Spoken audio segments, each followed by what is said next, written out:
យប់នេះស្ងប់ស្ងាត់ណាស់សល់តែខ្យល់និងទឹកភ្នែក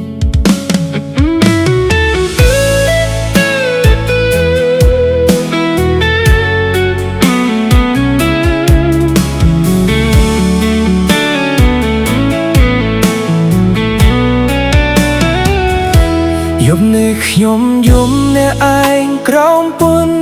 លឺច័ន្ទរូបអ្នកនៅតែដើរឆ្លងកាត់ក្នុងផ្ទៃស្រមៃស្នាមញញឹមដែលធ្លាប់តល់ឲ្យថ្ងៃនេះคล้ายជាការចងចាំដែលធ្វើឲ្យឈឺចាប់ខ្ញុំខំប្រាប់បេះដូងឲ្យភ្លេចអូនតែគ្រប់ដងហាមនៅតែនឹកអូនសំណួរមួយនៅក្នុងចិត្តហេតុអ្វីស្នេហ៍យើងបញ្ចប់បែបនេះ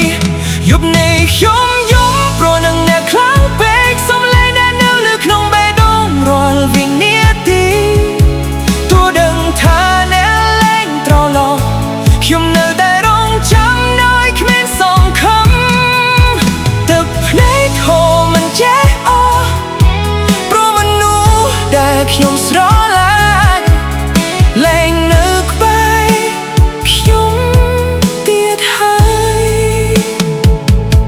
ខ្ញុំដើរតាមផ្លូវដែលយើងធ្លាប់ដើរជាមួយអូនអនុស្សាវរីយ៍នៅតែដិតដាមក្នុងចិត្តរហូតខួរក្បាលនៅតែចាំរឿងចាស់នៅតែរក្សាទុកទោះដឹងថាว่าគ្មានន័យទៀតក៏ដោយ